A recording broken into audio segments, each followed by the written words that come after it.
Yes, muraho neza, reka namwe mbasuhuze mwese aho muherereye hose ku isi, amahoro y'Imana abane namwe, turabasuhuje tutiyambu mwese. Ubuntu n'amahoro ya Nyagasani akomeze abane namwe. Hanyuma nanone tutibagiwe kubibutsa abatarakora subscribe suko mwabyirengagije cyangwa se mwabyanze, ahubwo nuko wenda mwahuze. Mwebwe mutarayikora nimuze muyikande, ntacyo bisaba, ntacyo bitwaye, no busabe ariko mugende mukore subscribe kugira ngo ibintu bikomeze bigende neza. Hanyuma rero uyu munsi ni ku cyumweru tariki 25 z'ukwezi kwa mbere umwaka wa 2026 cyangwa se 2026, aho tuje kubaha inkuru ibabaje, inkuru y'akababaro, inkuru y'urupfu, inkuru ibabaje cyane mu by'ukuri tutabona uburyo tuyisobanura. Tuje kubaha inkuru y'umugabo witwa Musirimu wa Kayole. Umugabo ni umunyamurenge, umurundi w'umwongera, yaratuye Kayole, yubakanye n'umumama witwa ngo ni Furaha Aime, ukora ku kinyamakuru cyitwa ngo niba ari AA.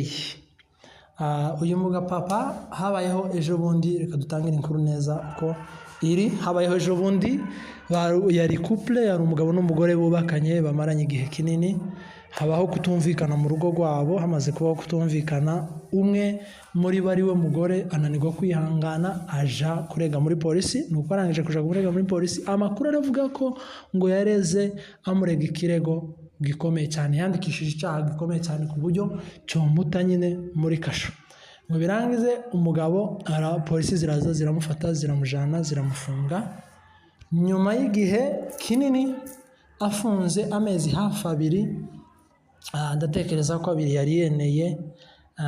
Nuko ejo bundi umugore baguma kugerageza, wenda nuko umugore atangira noneho gushaka uburyo yo mukuzamo, asanga nta buryo yaba kimukujemo, ibintu bigeze kure, aho bigeze nta mbaraga ze zaba zigikoze.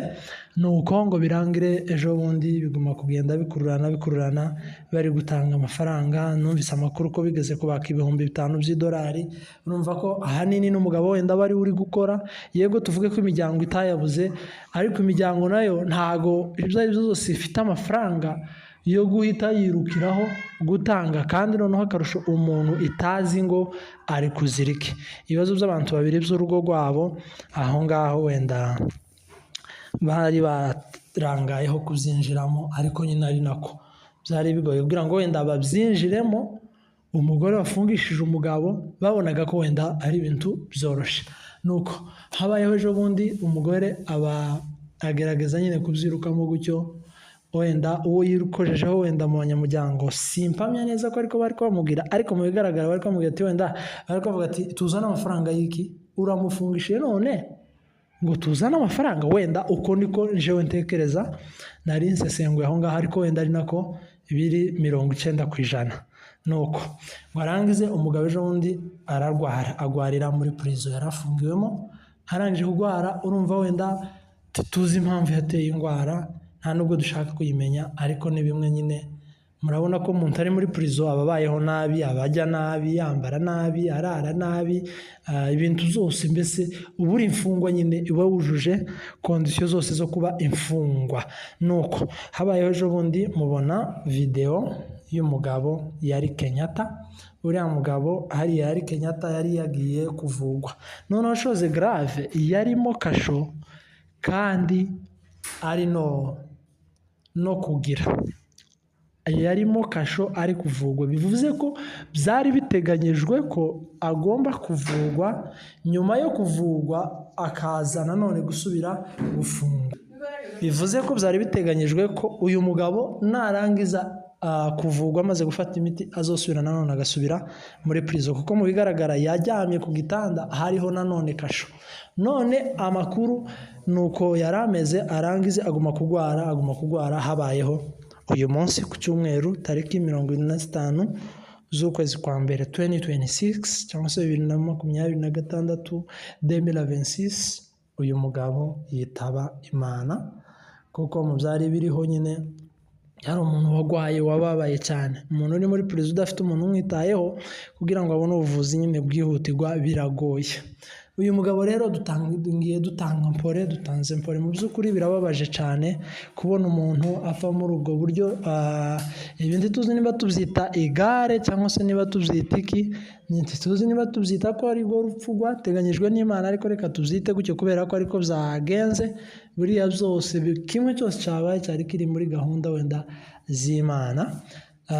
Mu by'ukuri turababaye cyane, dutanze mpore ku muntu wese ibi bintu byagezeho, ku muntu wese byoba byarabayeho nawe, ku muntu wese ufite uwe byagendeye gutyo. Abantu bari gupfa bakarengana kandi hari uburyo bwo kutarengana, ariko nanone uyu mugore kubera ko ari we nyiri iki kibazo, uyu mugabo iyo aza gupfa yishwe n'indwara ariko atavuye muri prison, indwara atari imukuye muri prison, nta kintu na kimwe uyu mugore ariko twari kumuvugaho rwari urupfu rusanzwe cyo kimwe n'uko abandi baza bapfa. Ariko ikibazo gihari ni uko uyu mugore yabanje kumufungisha. Uyu mugabo ageze muri prison aragwara, kuva muri prison aja mu bitaro akaba acikaniyeyo. Ni ukuvuga ngo ijambo ribi ugomba kurimira, kuko ngo iyo uritaye hanze ngo ntiribora, ngo rimera ngo nk'ishashe ngo iri mu butaka. Bishatse kuvuga iki? Mu gihe cyose ugiye kuvuga ikintu ugomba kubanza ugatekereza kuvuga cyangwa se gukora, ese bifite izihe ngaruka, ese ejo bizaba bimeze bite? Nuko dutanze mpore mu by'ukuri turababaye cyane kubona umuntu apfuye muri ubu buryo bw'akarengane. Birababaje, ni ukuri no kwihangana. Dutanze mpore kuri Furaha ubuze umutware wiwe n'abanyamurenge bose muri rusange, abanyamuhana, abayumbe, yari umuyumbe, abantu bose dutanze mpore kabisa. Timwihangane, nta kundi niko mu isi bimeze. Nuko niyo mpamvu rero abantu bakwiye kuza bakontorora ama emotion yabo. Ibi bintu ashobora kuba yarabikoze mu burakari bwinshi, akagira ko wenda akavuga ati nashaka azaba uko abaye wenda mu burakari, none dore ibi bibaye uko bihindutse. Mu by'ukuri abantu bazaza bitonda mbere yo gufata umwanzuro, ukitonda kandi noneho ibintu byo gukina na leta, ushobora kujana umuntu uzi ko wenda kubera ko rero wamujanye ukibwira ko no kumugarura ushobora kugira izo mbaraga kandi ntazo uba ufite. Serikali ina mkono mrefu, mugani w'Abaswahili. Iyo bigeze hariya nta kuvuga ngo n'umuntu wawe, bareba amategeko, nta kuvuga ngo n'umuntu runaka.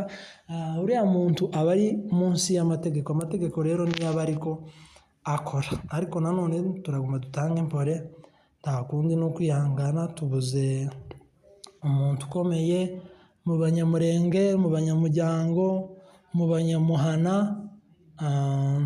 Mu by'ukuri birababaje, twihangane twese, nta kundi no kwihangana. Twese niyo nzira. Dusoza turabashimira mwese abantu bose bamaze kwiyabona kuri iyi channel yacu, abantu bose bamaze gukora subscribe, abaza bayikurikirana umunsi ku wundi bakandika muri comment, turabibona.